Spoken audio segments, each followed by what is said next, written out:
Hello, welcome to another weekly update. I hope you're doing really well. I hope you've had a good week.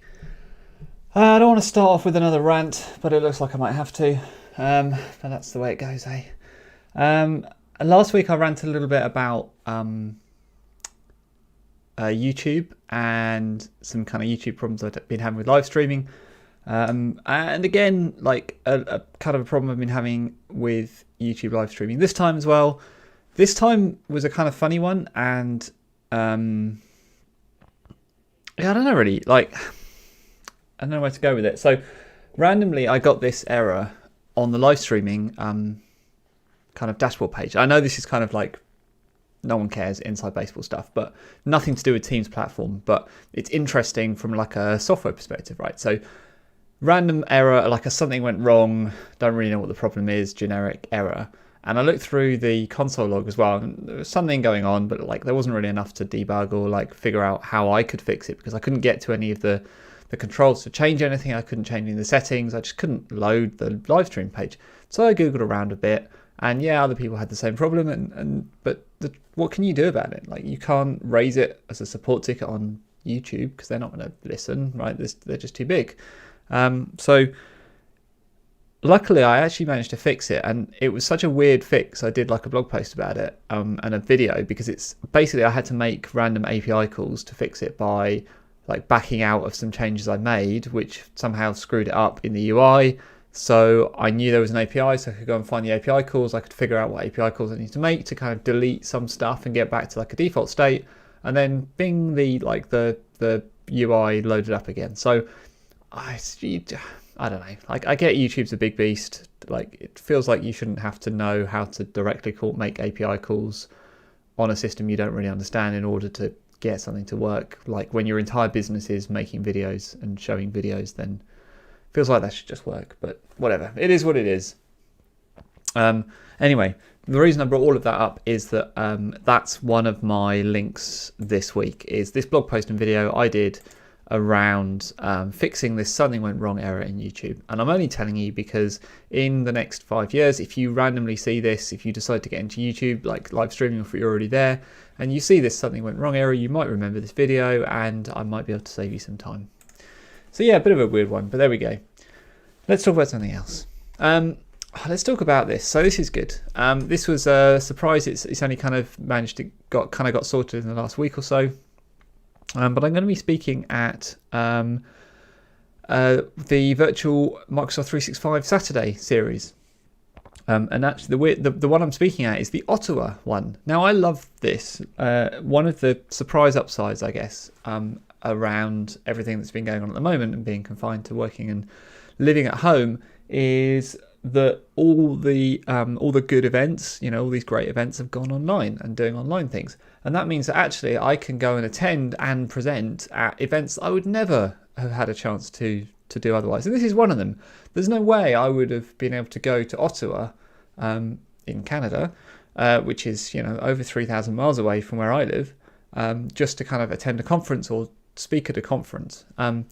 But thanks to kind of everything virtual, I can actually go and speak there, and that's really cool, because it means I'm speaking with a different set of people to a different audience.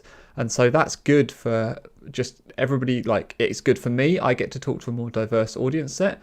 I get to attend sessions given by a more diverse set of speakers, and I think it's good for the conference as well. They get fresh faces kind of speaking at conferences, so I think it's a good thing. I think it's nice. Obviously it's kind of not at all the same as in-person events, but it's the best we have right now, so I think we should have to make the best of it.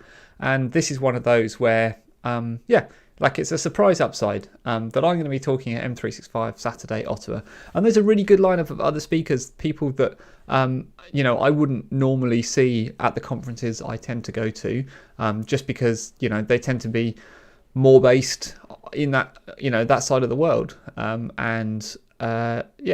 it's a long way from anywhere. Like, they're like a long way from Seattle as well, so like I might not necessarily see them at Seattle-based conferences either. So I think this is all good.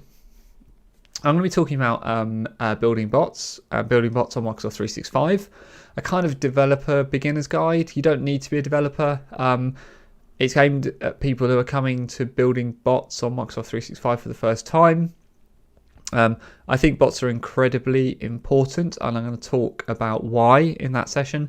I'm going to talk about why data is really important right now, and why bots are a really important part of that story, and why you should be heavily investing yourself in that world. So if any of that sounds interesting, you can register to attend the event. It's on Saturday, so that is tomorrow. So by the time you're watching this, it might be today. So Saturday, the 17th of October. It's at 7 p.m. in my local time. I feel like that's maybe, I can't remember, maybe 1 o'clock, maybe 2 o'clock in the Eastern time. I'm not sure. But anyway, it's 7 p.m. UK time. Go and have a look at the session abstract. They've got a local time converter there, so that's really good. Make sure to register. All the sessions are team sessions, so you can join them that way. Should all be good. So so that's what I'm doing there. What else is happening? Okay, so this is interesting as well. So this is a blog post that Tom Arbuthnot, my colleague, has put together, and I thought this was really interesting. It concerns Microsoft support. It concerns developer APIs, so it affects us as developers. And it affects, and it kind of concerns the help that you get when you get stuck with APIs. So leaving aside like Stack Overflow for finding out how to do stuff, leaving aside kind of GitHub for when you find particular like issues or things that you would improve, what about if you've built a kind of your organization, you've built some app or some service for your organization that is critical to the success of that organization, and it uses the Office 365 developer APIs. Those might be the Teams platform APIs, or it might just be something to get users, or something around Office or Graph, any of those Microsoft APIs. Do you want support on those APIs? Because what Tom covers in this blog post, let me just show you, covers in this blog post is that if you do, you need paid Premier or Unified support for that. So you do not get support for APIs in the same way that you get support for products. So Tom, this is kind of was really interesting for me to read. I didn't really get, I sort of knew in the back of my head that APIs kind of, you were a little bit on your own maybe. They were documented, but if you had problems, it was most likely because you weren't like using them in the right way. So Stack Overflow was your friend. I didn't really think through, what happens if the API just stops working one day, and like you need to get it fixed. Like, what do you do with that? What's interesting is quite a lot of these kind of paid for support options and included support options that you either get as standard or you pay extra for actually don't cover API cover. So for instance, professional support actually specifically excludes developer support. So if you do want API support, you need either to go to Premier or Unified support, or you kind of need to have a partner who has that on your behalf, basically. So you either need to have Premier support or be working with a partner who has that Premier support. So if you're building stuff for your organization, that is worth knowing that if you want that cover, like you need to be paying for it. Otherwise, you're a bit on your own if you kind of get stuck. Or it's not even so much getting stuck doing stuff. It's like, because I think that Stack Overflow, and I think as developers, we get that. That's what we do as developers, right? We figure out these problems and we figure out how to solve them. I think it's more that, you might have this API and it works, the way it's documented. And then one day it stops working that way. And now it works a different way. And you don't know how it works because now it doesn't match the documentation. So what do you do with that? So that's worth bearing in mind. That if you want API support, you need to carefully consider whether or not you're actually covered for it with the licenses that you have. So I thought that was worth calling out.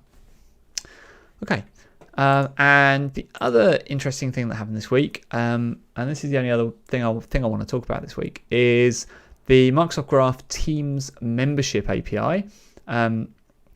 So this is the the thing that lets you see the membership of a particular group, but also add to it and remove it, members from it, keep it up to date. This has now gone GA. So there were some GA versions in there, but like you probably heard me talk about this a couple of weeks ago. They've kind of overhauled it. They've made it easier to use. They've removed some problems. They've made it faster. It is more resilient. It is less laggy. It's better latency. So it's gone through a bit of an overhaul, and all of that overhaul work is now GA. It's kind of interesting and a bit funny, I guess, to me. So, like, this is GA, right? So generally available. This is how you manage Teams membership in the Graph API. So, okay, great. So let's dig into that a little bit by opening the documentation. Well, what does that mean? It means for a particular team, you can add members just so, by posting to the Teams ID members list or to a particular channel. And that's fine. And that all makes sense. This is really well documented, by the way. I really love how the Microsoft Graph kind of team, if you like, responsible for onboarding APIs into Graph, have a fairly high bar, it seems, for doing documentation. So the documentation all follows this very similar format, which as a developer I love. It makes it really easy to know what I'm getting. I know that I can go to an API call, know what the permission set is, know what the request should look like, know what the body should look like.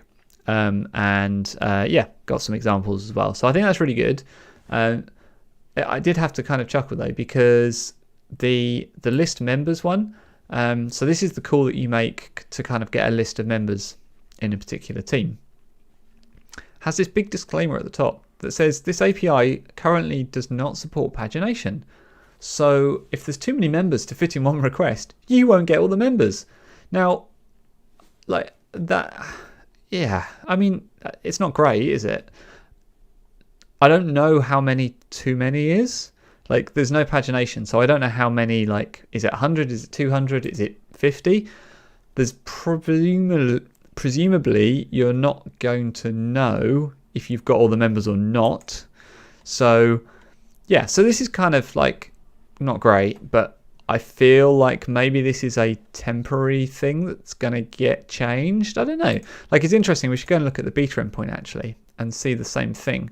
That's got the same message on it as well. So even in beta, this is not a problem that's yet gone away. I mean, it's not great, but it is what it is. That's how you get members. It's just something to be aware of, I think. There's probably, there might be better ways or different ways of getting a member list out of a team at the moment. But I'm not sure. I'd have to think about that to see if there's a better way to loop through and get a way of members that is guaranteed to get all of them, not just some of them. That's not great. I just noticed that whilst I was flicking through some of this documentation to see what was going on. Like, all in all, I think this is a good thing. There's some rough edges, as you can see, but hopefully they'll get kind of sorted out over time. So I think that's everything I wanted to talk about. I still have made very little progress on the project that I'm working on the side, kind of to do with Azure Communications Services, which is really annoying because I think it would be a great blog post when it's written, and I think it would be a great project when it's done. So I'm working on some open source stuff using ACS that I'm quite excited about, but I just don't have the time. It's hard to find the time at the moment. So that's annoying and frustrating, but maybe I'll get the time this week. No, I won't get the time this weekend because it's obviously Saturday night. I'm doing the virtual M365 Saturday thing we just spoke about. So I'm pretty sure that's going to wipe out most of the kind of free time for the weekends because I want to spend some time tomorrow prepping that as well. So annoying, but there we go. Anyway, whatever it is you're doing this weekend, I hope you get a chance to do some of your projects if that's what you want to do. If not, well, it's where are we? It's not that far. It's under a month till the new Xbox Series X comes out and the Series S. So there's that as well to look forward to. Christmas will be here soon. Anyway, have a great week. Next week, have a great weekend and the next couple of days, whatever it is you're doing. And I will talk to you again next time.